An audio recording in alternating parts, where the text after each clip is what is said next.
Hi, my name is Jean-Luc Pilon, and for over 33 years I was a curator of archaeology at the Canadian Museum of History.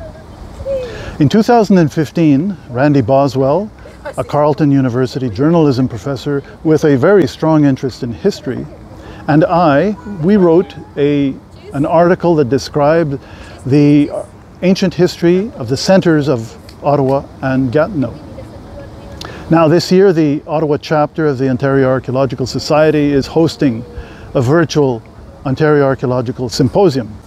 Now if you had come here in the fall, I would probably have taken you on a visit of a lot of those sites that Randy and I described in our article. But unfortunately it's virtual, but I thought that nonetheless I could still give you a visit or a flavor for what some of those sites are. And I thought that the best way to do it would be to do it from the water's surface in my canoe. In fact, that's a perspective that you will share with the people who lived along this river for thousands of years in ancient times.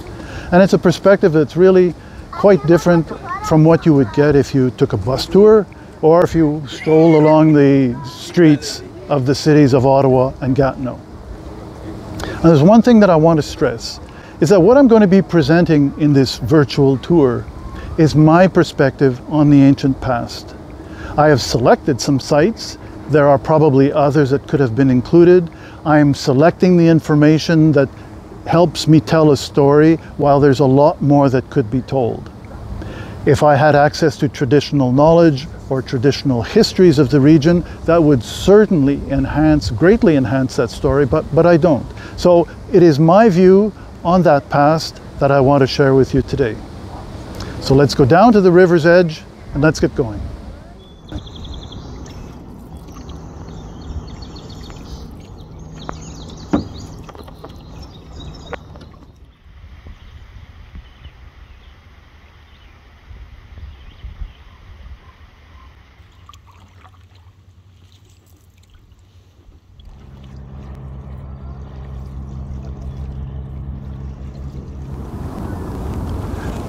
We're at the mouth of the Gatineau River, and on the east side of the river, at Point Gatineau, right to the left of that two-story brown building with the big veranda, is where in 2014 Daniel Chevrier excavated an archaeological site. Now the discovery was quite accidental. You know, Hydro-Quebec was going to be doing some land management of a piece of property on Jacques-Cartier Street. And they found archaeological remains, brought in an archaeologist because it had been assessed. And what he found there was a series of occupations, a number of hearth features and material that was associated with it. And the oldest radiocarbon date is on the order of 7,300 years. So that makes it one of the oldest sites, certainly in this corridor, but also one of the oldest sites in the National Capital Area. There's just perhaps one other site that was found in South Ottawa. In 1916, a farmer picked up an arrowhead or projectile point. Eventually it was brought to the museum, and it appears to be on the order of 8,000 to 9,000 years old. It's a St. Charles point, a very distinctive kind of point that would be from the earliest inhabitants.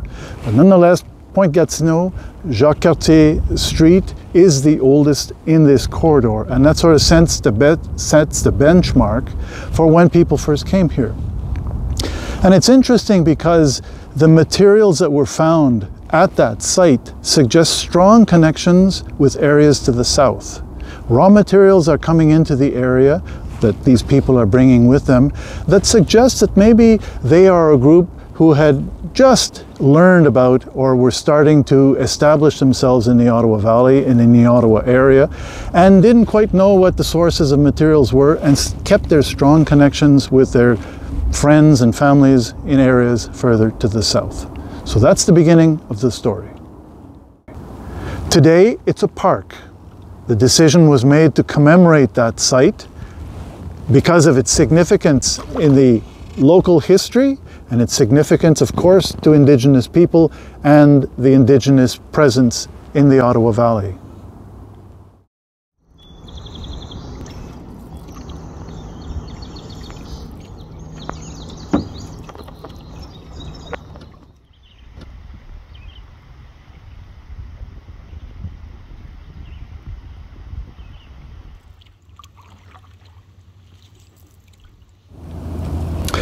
The story goes that in 1992, Marcel Laliberté, a consulting archaeologist, was on vacation in the Gatineau area. He rented a bicycle and went for a ride in Limy Lake Park. Limy Lake Park is a large National Capital Commission park, a natural park at the mouth of the Gatineau River. Many, many acres. And, well, Marcel was a smoker. At one point he stopped at the side of the water to have a smoke. As archaeologists are wont to do, he's looking down at the ground and he starts to see bits and pieces of chipped stone, maybe a piece of pottery or two. Long story short, he eventually turned this into a project that lasted over 10 years, where he identified at least 16 pre-contact archaeological sites. Many, if not most of these sites are multi-component, because Limy Lake Park at the mouth of the Gatineau River is a delta that has been forming for thousands of years. And every now and then you get a particularly high spring flood, deposition of sand and silt, new surface for people to live on.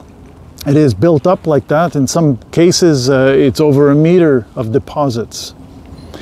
And so this Limy Lake Park is like an island that has survived in the heart of the National Capital Region.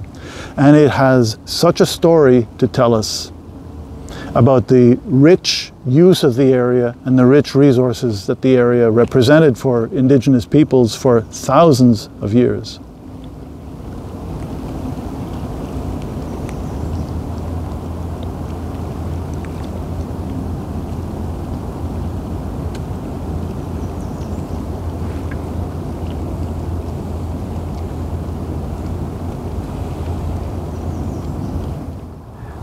In 1898, Gertrude Kenny, a local historian, recounted how this place near the mouth of the Gatineau River, the Ottawa, and the Rideau River was a place that people would come in pre-contact times to trade and exchange produce from their regions. So we would have birch bark coming into the area, we would have birch bark canoes, we would have agricultural products, we would have tobacco.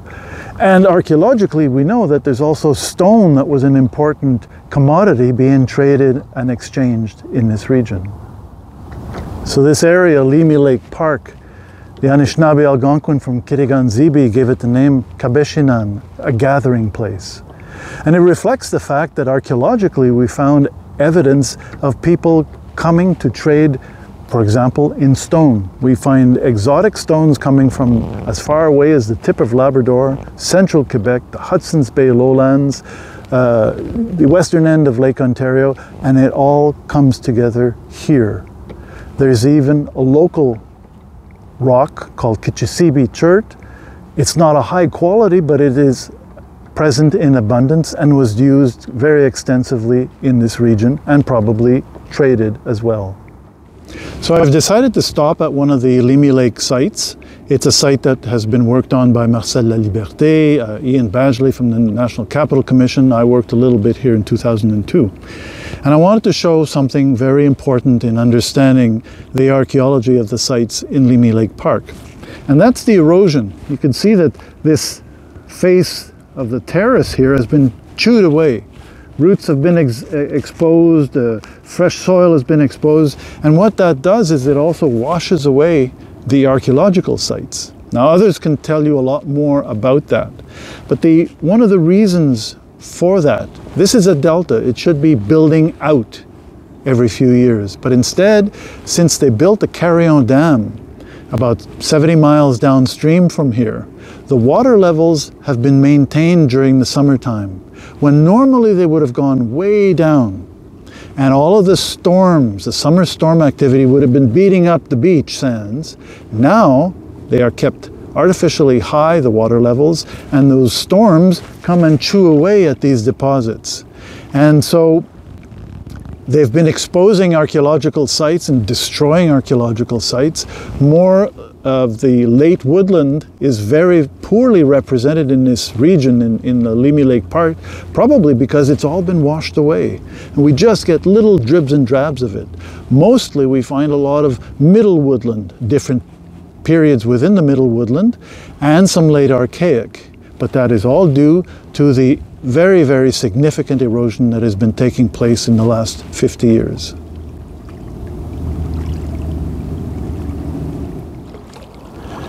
So when I was working here in 2002, a visitor, local from Gatineau, came visiting one day, and he was sharing with us a story about how when he was a young man, he would play baseball. Him and his friends would play baseball between that island and the mainland.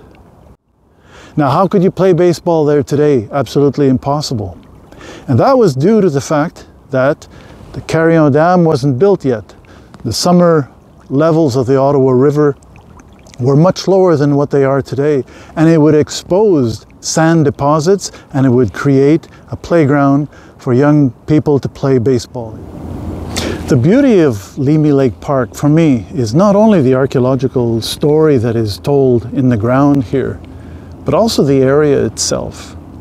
You can basically see a region that is as pristine as you're going to get in terms of representing a natural wild habitat as it would have evolved over thousands of years. And so right in the heart of Ottawa, we can come here and we can really travel in time and be in a century well before the disruptions that occurred in this region. So it's a beautiful spot just in terms of the natural features and the natural landscapes that exist here.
In June of 1613, Samuel de Champlain came up the Ottawa River, and he passed in front of the Rideau Falls. And here's what he had to say about it. He says, where this river, the Gatineau, has its débouchure, is another one coming from the south, at the mouth of which is a marvelous fall. For it descends a height of 20 or 25 fathoms, with such impetuosity that it makes an arc nearly 400 paces broad. The people take pleasure in passing under it, not getting wet, except from the spray that is thrown off. There's an island in the middle of the river, which, like the country around it, is covered with pines and white cedars. When the people desire to enter the river, they ascend the mountain, carrying their canoes, and go half a league by land. The neighboring country is filled with all sorts of game, so that the people often make a stop here. So that's one of the earliest descriptions of this area, and it's a description of the richness and the interest that the area held.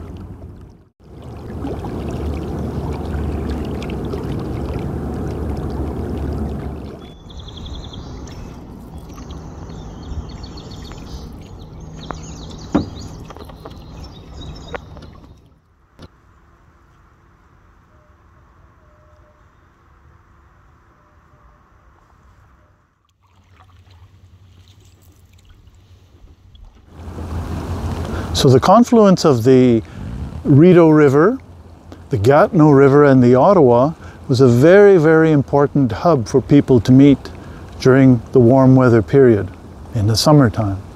But how do you get from the Rideau River to the Ottawa, given that you've got these steep cliffs all over the place?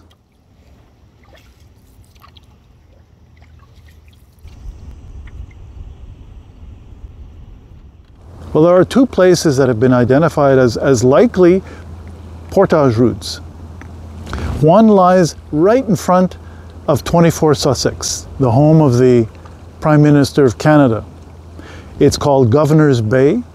It's a place that people came in the 19th century to quarry stone to build a lot of the mansions that we see in the neighborhood of Rockcliffe. But it's also on the beaches there that objects have been found dating to about 2,500 years ago, and where, importantly, the angle of the slope is much gentler, and that people could, in fact, go up on top of the plateau.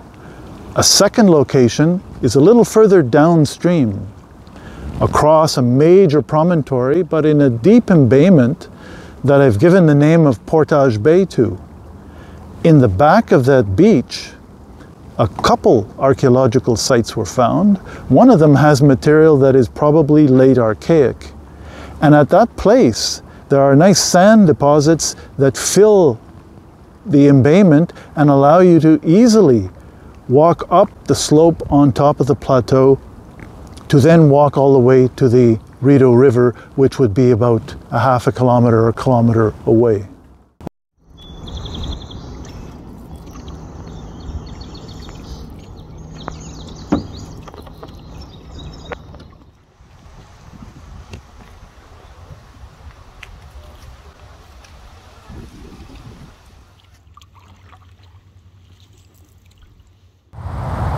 So we're at the eastern end of Jacques-Cartier Park. Museum is way over at the other end. We're at the mouth of Brewery Creek as well. And so we've just walked up from the Ottawa River. Now behind me, you can see a two-story stone building. In 1860, Edward Haycock, who was involved in the construction of the Parliament buildings, lived there. And he was installing a summer kitchen off of the house.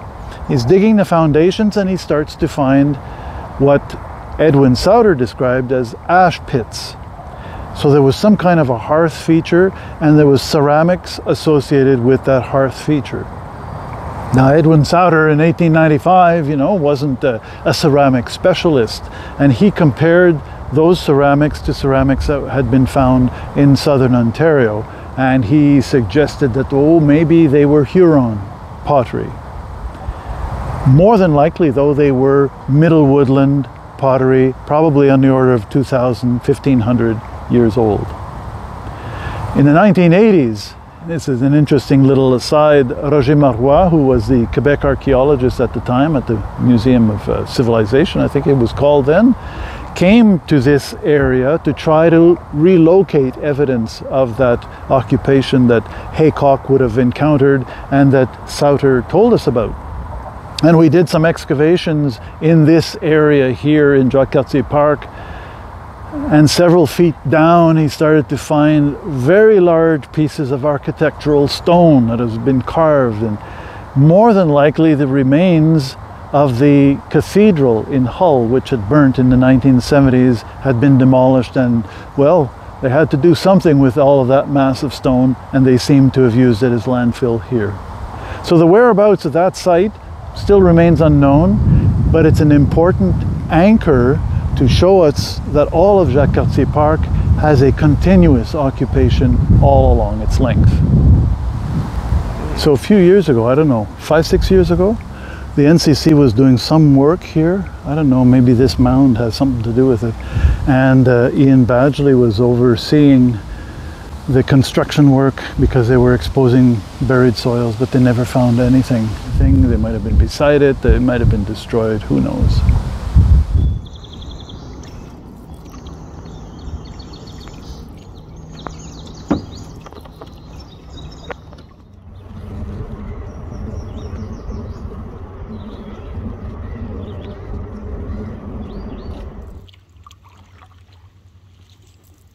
We stopped here in the middle of Jacques Cartier Park. That's the Charon house behind me. Maison Charon was built in the early 1830s and really relates to the early history of Gatineau. Now, Jacques Cartier Park is a long NCC, National Capital Commission park that stretches from the mouth of Brewery Creek in this direction to the Canadian Museum of History, which is just over here. In the middle 19th century, there were big lumber yards here at the Brewery Creek end. There was a bit of an industrial area in behind of us. But my reason for stopping here was that a few years ago I was working with some cadets and we were doing some shoreline cleanup in Jacques Cartier Park. And as we went along, I started to find artifacts along the beach. And in fact, whenever the National Capital Commission does work in the park, whether it's putting in a monument or straightening or widening a path, they always send in an archaeologist ahead of time because invariably they're going to be finding artifacts. Now, a lot of those artifacts relate to the Middle Woodland period, 1500, 2000 years ago, 2500 years ago. And a lot of their work is always restrained by the footprint of the project that they're doing. So we don't have a good idea of the complexity, but we do know that it's sort of all over the place in this park. So the importance of this place and the significance is if you look at the slope and the lay of the land, it's a very agreeable place to stop when you're canoeing up the Ottawa River. There's gentle slopes, it's a relatively sandy beach, and there's nice surfaces and terraces on which you can set up your camp. And we know that the area was rich in resources. So that explains why this whole area on the north side of the Ottawa River has been used in ancient times. So several years ago, the National Capital Commission wanted to commemorate the fact that the Ottawa River here was a very important trade route in pre-contact times. And so they came to the museum and they asked for examples of items that reflected the long-distance trade network. And so there's two pieces that I identified. One is this very large biface that is made of a stone that comes from Illinois. And it was found on Morrison Island in the 1960s. And the second item that I identified was a bracelet made of native copper. And that native copper comes from the western end of Lake Superior. So these are two excellent examples of very, very long distance trade, of which the Ottawa Valley was an important route or part of a network.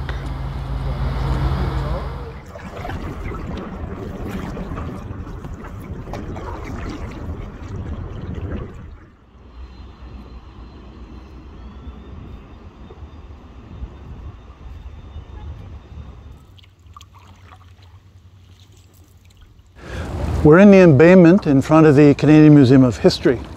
Now, a lot of history, a lot of ancient history took place right behind us. But there's been so much change to the landscape that it's really hard to be able to see it. But luckily, over the last century and a half, a number of people observed things, saw things, gathered things, and preserved that information and published it, and it's accessible. And when we started to put the pieces all together, it became obvious that this place at the Museum of History is very significant in terms of the ancient history of that corridor that goes from the Gatineau River to the Chaudière Falls. In fact, it's probably even more significant in a whole regional scheme.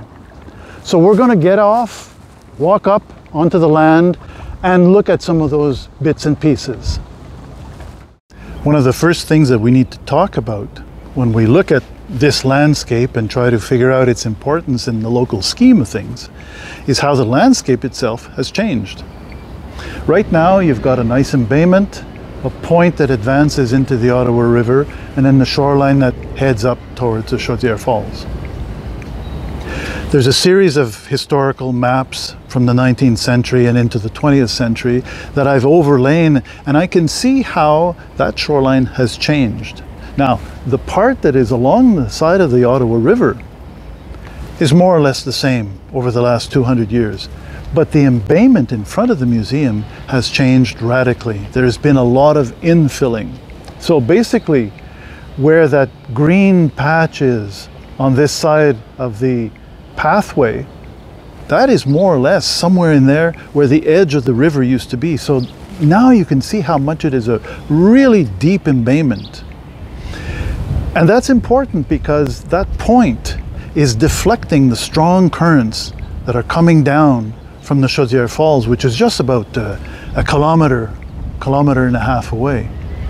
And you can see off the end of the point how the waters are turbulent, strong currents there.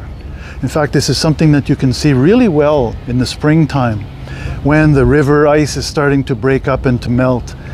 The embayment here will remain solid ice covered until very, very late, while right off the point you'll start to get a channel open up in the ice and it'll break up and melt. So that's an important consideration when you are on the river and you're traveling up the Ottawa River. You're going to have to think about where you're going to start the portage to go around the Chaudière Falls. With the nice sand deposits, these were nice sandy beaches in here, with the currents that are being deflected and the nice still waters, this is the ideal place to get out of your canoe and to begin that portage around the Chaudière Falls. In fact, we see this on an early 19th century map, sketch map of this area. There's a trail that begins here and goes up around the falls. In the early 19th century, before they built the first bridge that crosses the Ottawa River here in Ottawa-Gatineau, there was a ferry that would come from the mouth of the Rideau Canal and come right across here to that point. Now, today there is the tugboat, the Missinaibi, which for those of you who know and recognize the dollar bills of a few years ago, it was pulling some pulpwood on the Ottawa River. But where that tugboat is used to be Bedard's Hotel. Jean Bedard had a hotel and he ran the ferry service between Ottawa and Hull. So this point used to be called Bedard's Landing.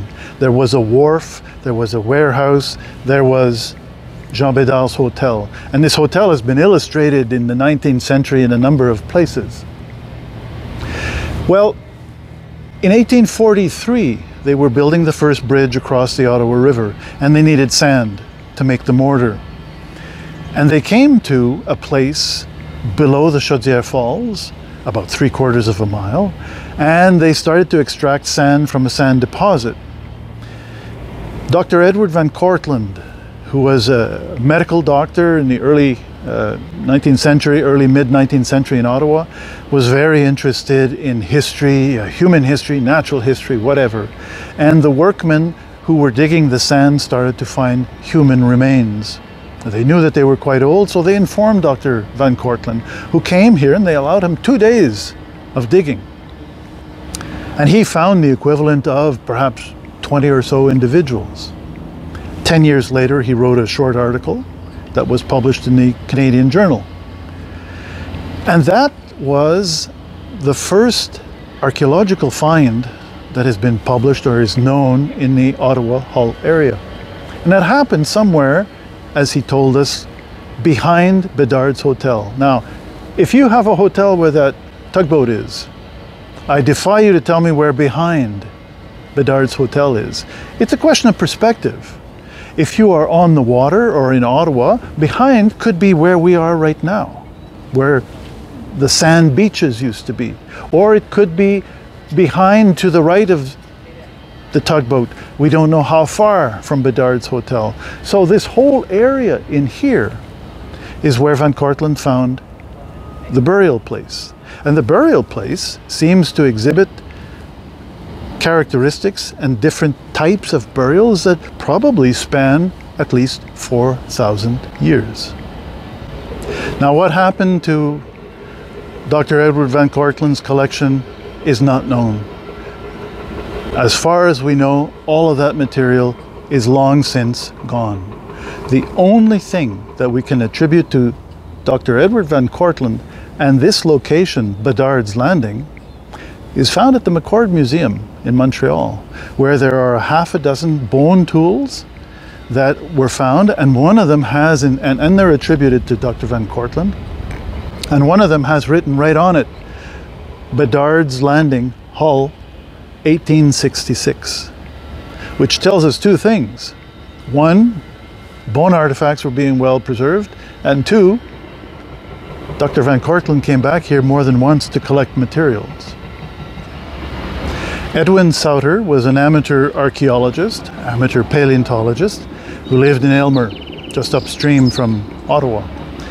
And he recounted that in the 1860s, when they were building the Houses of Parliament, they needed, once again, sand to make mortar to build those stone buildings. And they came across the river from Parliament Hill, just north of the Alexandra Bridge, where there are great sand deposits. And we know that from Van Cortlandt's burial place work a little earlier near Bedard's Landing. So they came to this embayment to gather sand. And Van Cortlandt, or Souter, was told that in the 1860s they're finding all kinds of artifacts relating to the pre-contact people. They're finding pottery, they're finding stone arrowheads, stone axes. And so it's telling us that this was an area known for having been used in pre-contact times by Indigenous people. In fact, you can look at some artwork done in the early 1800s. In 1832, when they finished building the Rideau Canal, one engineer, Henry Pooley, Lieutenant Henry Pooley, was particularly artful and artistic, and he drew a watercolor that is today at the National Gallery of Canada. But he came to this side of the river, and his watercolor is titled The Mouth of the Rideau Canal. But he has a little bit of the shoreline that he's standing on or sitting on to do his painting, and he's got an Indigenous family there. There's a tent, a family around a campfire. And you have to ask yourself if he'd included that because, again, the knowledge that people would find objects here in this very location over a long period of time. About, I'm just going to estimate maybe 15 years ago, a local artist, Jeremy Giles, created a statue of Samuel de Champlain in bronze that was in downtown Hull here for many years. It's now going to be moved to the new ZB development so that it is closer to the river. Now, Jeremy Giles felt that this was unbalanced, only having a statue and a commemoration of Samuel de Champlain. We already had one across the river beside the National Gallery, and he wanted to see a commemoration of an Anishinaabe Algonquin. And so he created this statue of Tesswat. Tesswat was, there was an Algonquin Anishinaabe chief by the name of Tesswat that was met by Samuel de Champlain in 1613, probably at Morrison Island near Pembroke. The name was also passed on to at least one or two other Algonquin Anishinaabe chiefs in the 17th century. It's a representation of somebody that has been given the name Tesswat, but the important thing is that this person, for the first time in the history of this place, Ottawa, Gatineau, we are commemorating in a very real way the presence of the Anishinaabe Algonquin. In November of 2017, this beautiful statue of Tesswat was unveiled and revealed in this location that had so much real significance for the Anishinaabe Algonquin people for thousands of years. This was a place where they would come and meet in the summertime. This was a place where they would begin the portage around the sacred falls. This was a place where they left their ancestors, their dead, so that they could come and rekindle a relationship with them every time they were coming up or down the river. And for the first time, in November of 2017, for the first time in probably 2 or 3 centuries, if not more, Anishinaabe Algonquin dancers and drummers performed and celebrated this place and this man and everything that he represents.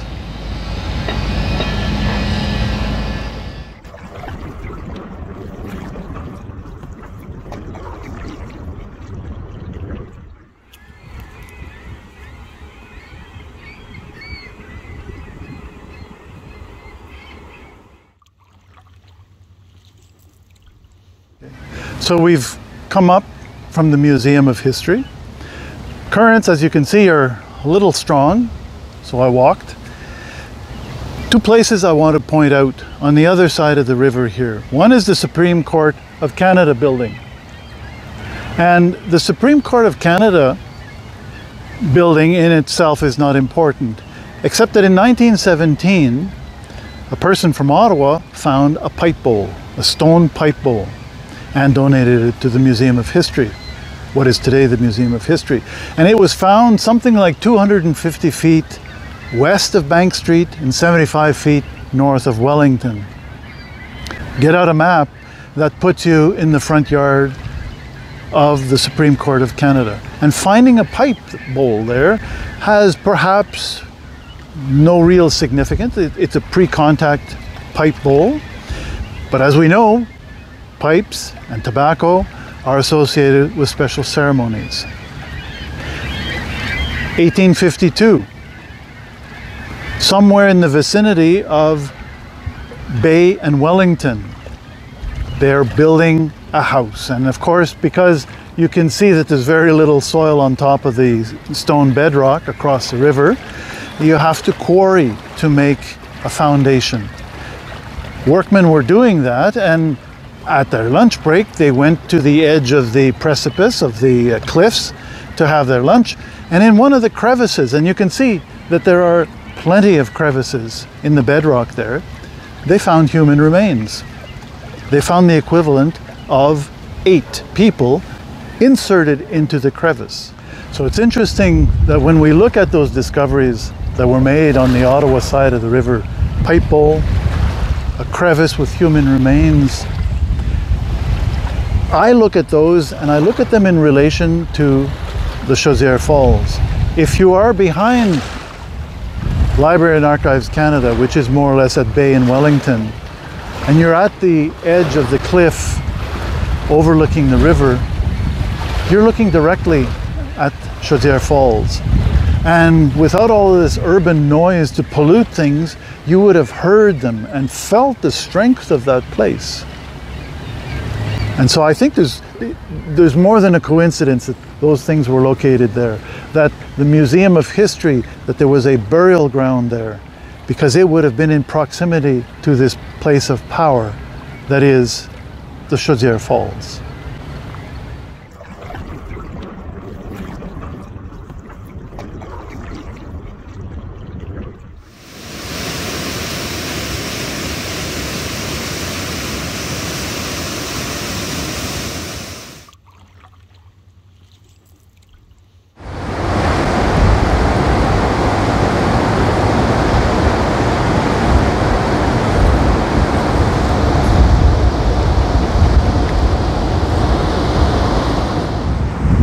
So here we are at one end of that important corridor that we visited. It goes from the Gatineau River to the Chaudière Falls.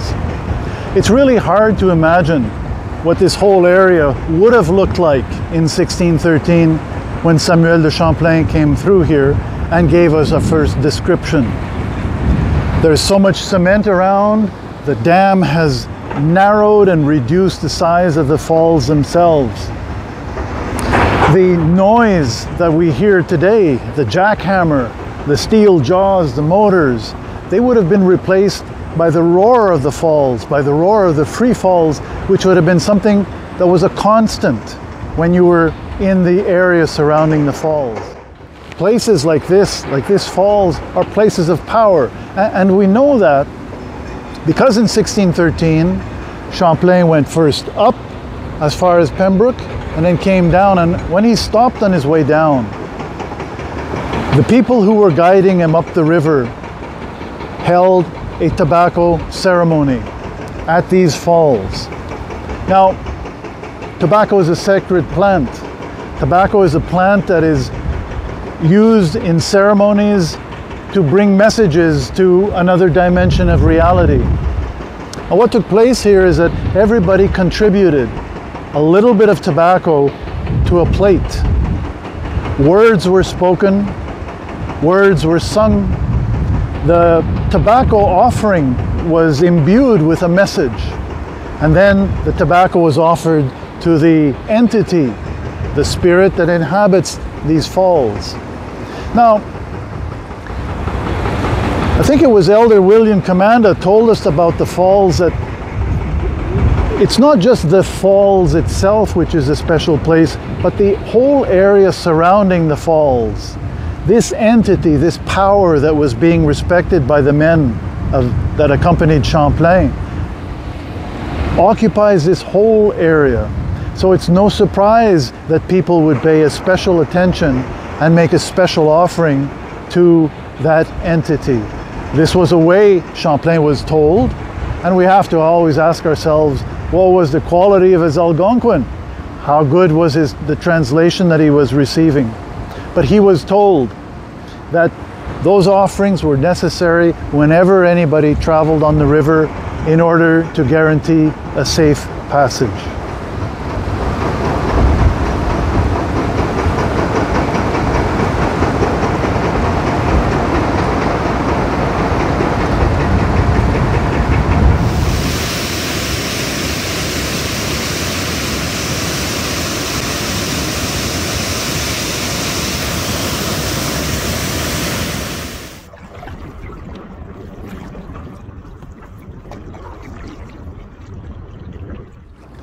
We have visited 9 locations between the mouth of the Gatineau River and the Chaudière Falls.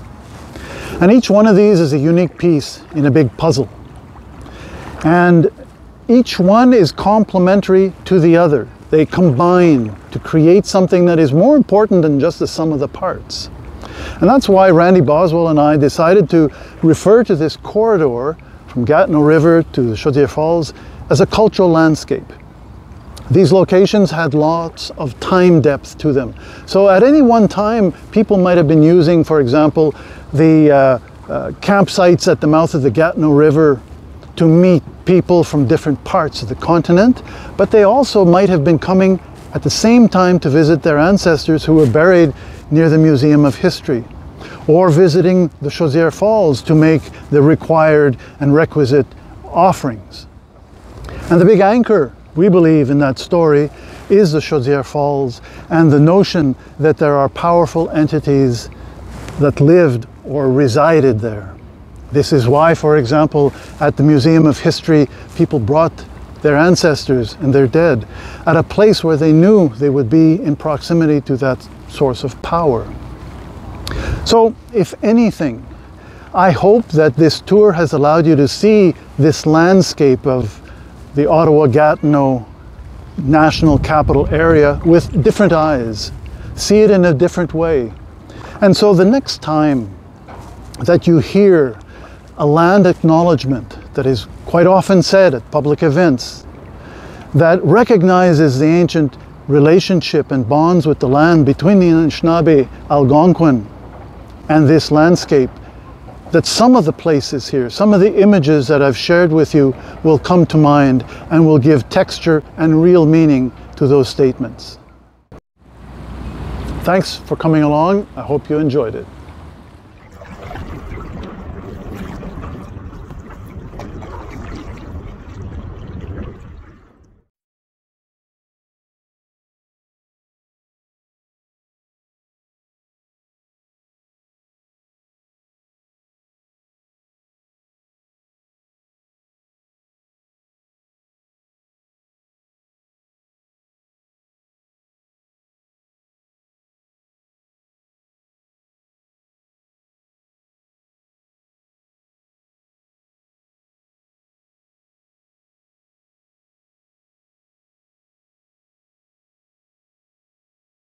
Here we are at the end of an odyssey.